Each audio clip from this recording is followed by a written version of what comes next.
Students, कैसे हैं आप लोग? उम्मीद है सभी लोग स्वस्थ होंगे। कल हमने पढ़ा नॉमेनक्लेचर ऑफ कोऑर्डिनेशन कंपाउंड्स। आज का टॉपिक है आइसोमेरिज्म। चलिए शुरू करते हैं। नाउ स्टूडेंट्स, हम लोग पढ़ रहे थे कोऑर्डिनेशन कंपाउंड्स के बारे में, और कल तक हमने पढ़ा था कोऑर्डिनेशन कंपाउंड का आईयूपीएसी नाम कैसे लिखा जाता है। तो उसमें कुछ एग्जांपल्स जैसे कि जो हमने ये शुरू के दे रखे हैं, एक कुछ एग्जाम्पल्स हमने कर दिए थे, और कुछ एग्जाम्पल मैंने बोला था आप लोग ट्राई कीजिएगा। तो देखिए, उनके नाम मैंने लिख दिए हैं। अगर आप लोगों से हो गए हों तो बहुत अच्छी बात है, नहीं हुए हो तो आप लोग मिला लीजिएगा। ठीक, ये है जो मैंने एग्जाम्पल घर के लिए आपको दिए थे, वो सब हैं। ठीक, और कुछ एग्जाम्पल्स अभी मैं आपके लिए और होमवर्क के लिए दे देता हूँ, तो आप लोग उस पर ट्राई कीजिएगा। देखिए, जैसे ये है आपके लिए होमवर्क के लिए है K4FeCN6 H2CuCl4 KAgCN2 Na2Ni EDTA। EDTA यहाँ पे क्या है? Ethylene diamine tri aceto. Ethylene diamine tri acetato. Acetato आएगा इनका नाम। ठीक, वैसे एसिटेट होता है, एथिलीन डायमीन ट्राई एसिटेट, यहाँ पे एसिटेटो नाम आएगा इसका।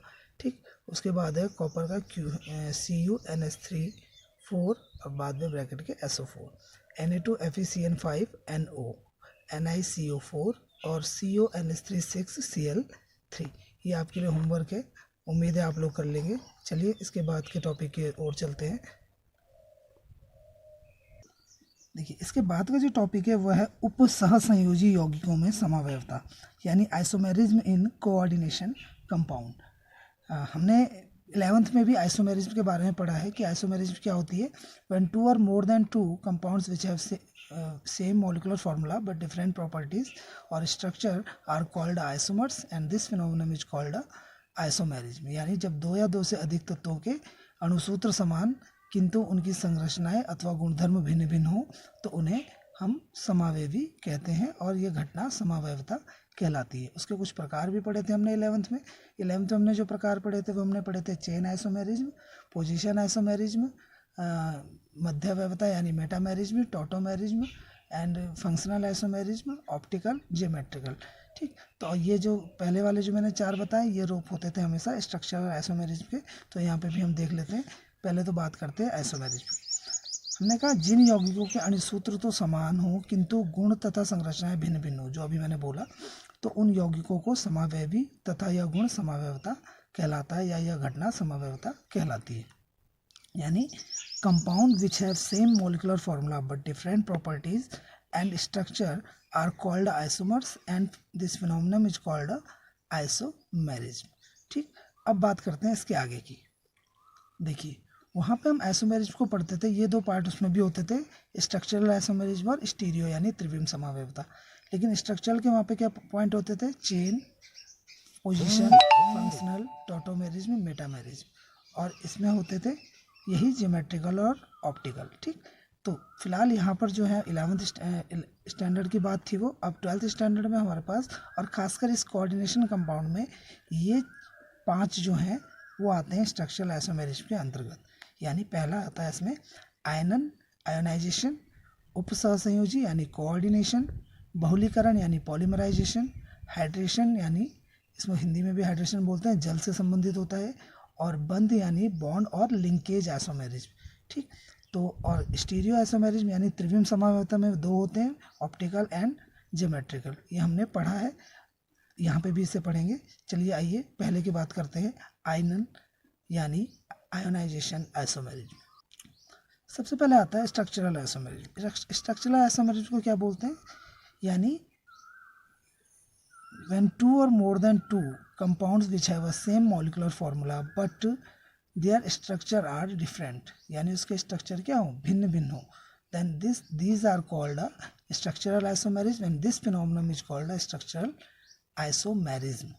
ठीक, यानी संरचनात्मक समावयवता क्या है कि जब दो या दो से अधिक अणुओं की यौगिकों की अणुसूत्र समान किंतु उनकी संरचना में भिन्नता के कारण जो समावयवता पाई जाती है उसे हम संरचनात्मक समावयवता कहते हैं।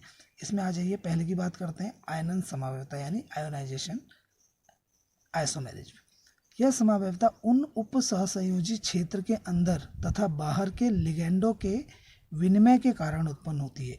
हमने पढ़ा आयनन आइसोमेरिज्म। ठीक, अब देखिए इसको और इंग्लिश में क्या बोलेंगे हम कि this isomerism occur due to the interchange of the ligands inside and outside the coordination sphere, यानी कि जो कोऑर्डिनेशन कंपाउंड्स हैं, जैसे सपोज दैट एग्जांपल से समझते हैं, ये कोऑर्डिनेशन कंपाउंड है, इनके किसमें उपसहसंयोजी क्षेत्र, यानी जो कोऑर्डिनेशन स्फीयर होता है, कोऑर्डिनेशन स्फीयर क्या होता है, जो ब्रैकेट के अंदर होता था, हम पढ़ चुके हैं, इसके अंदर और बाहर के जो लिगेंड्स हैं, अब ये तो लिगेंड नहीं कहलाएगा, लिगेंड ये कहलाता है केवल, लेकिन जब ये अंदर आ जाएगा तो ये लिगेंड बन जाएगा, यानी अंदर बाहर जब ये होते हैं, ये बाहर आ जाता है, ये अंदर चल जाता है, तो इनका स्ट्रक्चर अलग अलग हो जाता है।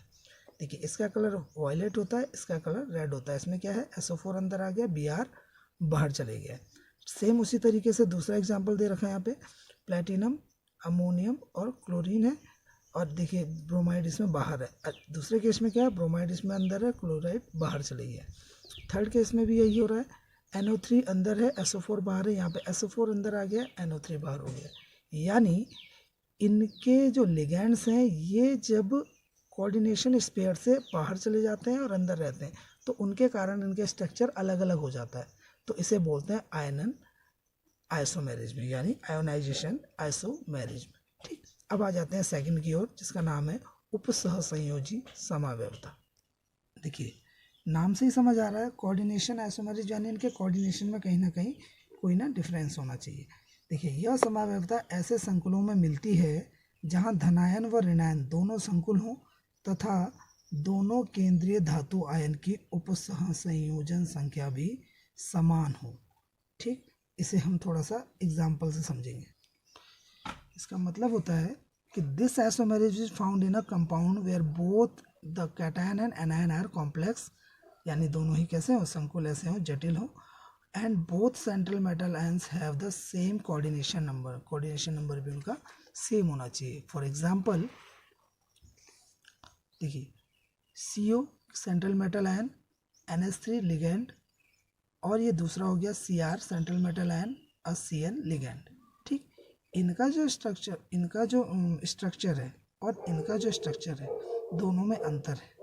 कैसे, अब ये कोबाल्ट के साथ अमीन था, यहाँ पे क्रोमियम के साथ अमीन आ गया, और क्रोमियम के साथ साइनो था, इधर कोबाल्ट के साथ साइनो आ गया, यानी साइनाइड आ गया। ठीक, तो यहाँ पर कोऑर्डिनेशन इनका चेंज हो गया है, तो इसीलिए इसे कोऑर्डिनेशन आइसोमेरिज्म कहते हैं। दूसरा एग्जाम्पल में भी क्या है, देखिए NH3 कोबाल्ट के साथ है, यहाँ पर NH3 क्रोमियम के साथ है, यहाँ पे ऑक्सीडेट किसके साथ है, क्रोमियम के साथ है, यहाँ पे कोबाल्ट के साथ है। तो इस तरह की आइसोमेरिज्म जो होती है वो कहलाती है कोऑर्डिनेशन आइसोमेरिज्म। ठीक, अब आ जाते हैं तीसरी आइसोमेरिज्म में। देखिए तीसरी आइसोमेरिज्म जो है वो है बहुलीकरण समावयवता, यानी पॉलीमराइजेशन आइसोमेरिज्म। आपके पास 12th में एक चैप्टर भी है पॉलीमराइजेशन, यानी पॉलीमर्स से रिलेटेड, तो वो भी हमने पढ़ना है। तो फिलहाल इसके बारे में पढ़ते हैं कि वह संकुल यौगिक यानी द कॉम्प्लेक्स कंपाउंड जिसके मूलानुपाती सूत्र यानी इंपेरिकल फार्मूला जो होता है वो सेम होता है, समान होता है।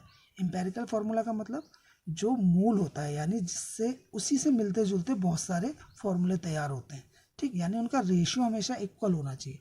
जैसे सपोज दैट C2H2 है, ठीक है, C2H2 है, तो C2H2 में क्या है, C2H2 में क्या है, C और H का रेशियो 1:1 है।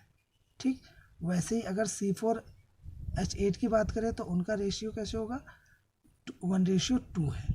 तो देखिए फॉर एग्जांपल मैं यहीं पे समझा देता हूँ थोड़ा सा आपको। जैसे CnH2n है अगर, ठीक, तो इसके लिए हम अगर मैं इसे लिखूँ C4H8 यानी ब्यूटेन, ठीक है, और एक और लिख देते हैं इसे C2H4 यानी एथीन। तो दोनों अलग हैं लेकिन इनका एम्पेरिकल फार्मूला सेम है, यानी C और H का रेशियो 1:2 है। तो इस तरह के जो होते हैं वो एम्पेरिकल फार्मूला तो समान है, परंतु इफ देन आणविक सूत्र भिन्न हो, यानी मॉलिक्यूलर फार्मूला जो है वो अलग अलग होता है, जैसे यहाँ पे अभी समझाया। ठीक है, तो वो बहुलीकरण समावयवी कहलाता है और यह घटना बहुलीकरण समावयवता कहलाती है। यानी the complex compound having same empirical formula but different molecular formula is called a polynomial या फिर polymer isomers and this phenomenon is called a polymerization isomerism। ठीक, फॉर एग्जांपल प्लेटिनम के साथ देखिए एग्जांपल दे रखा है, प्लेटिनम अमोनिया है die और क्लोराइड है डाई। ठीक, और यहाँ पे अमोनिया 4 Pt और Cl4। Pt देखिए यहाँ पे 2 है, NH3 यहाँ पे 4 है, Cl यहाँ पे 4 है, और यहाँ पे Pt 1 है, NH3 2 है, Cl2 है। इस केस में देखा जाए तो 1 Pt और 2 NH3 और क्लोराइड 2। इस केस की अगर बात करें तो यहाँ पे 2 Pt 4 NH3 एंड 4। तो इसे अगर और ज़्यादा सरल करेंगे तो फिर से यानी रेशियो इनका जो आ जाता है वो क्या आ जाता है 1:2:2। तो इस तरह की समावयवता या को बोला जाता है बहुलीकरण समावयवता या पॉलीमराइजेशन आइसोमेरिज्म। नाउ नेक्स्ट है आपके पास हाइड्रेशन समावयवता। हाइड्रेशन जैसे नाम से समझ आ रहा है, हाइड्रेशन जहाँ पे वर्ड आता है यानी सीधे सीधे जल की बात हो रही है, वाटर मॉलिक्यूल की बात होती है। यानी जब जल अणु किसी संकुल में उप सहसंयोजी मंडल यानी ये एरिया की बात है कि भीतर और बाहर भिन्न भिन्न प्रकार से प्रकट होता है, तब हाइड्रेशन समावयवता कहलाती है। यानी एक कोऑर्डिनेशन कंपाउंड तो होगा लेकिन उससे वाटर का मॉलिक्यूल अंदर और बाहर अलग अलग तरीके से हमें नजर आएगा।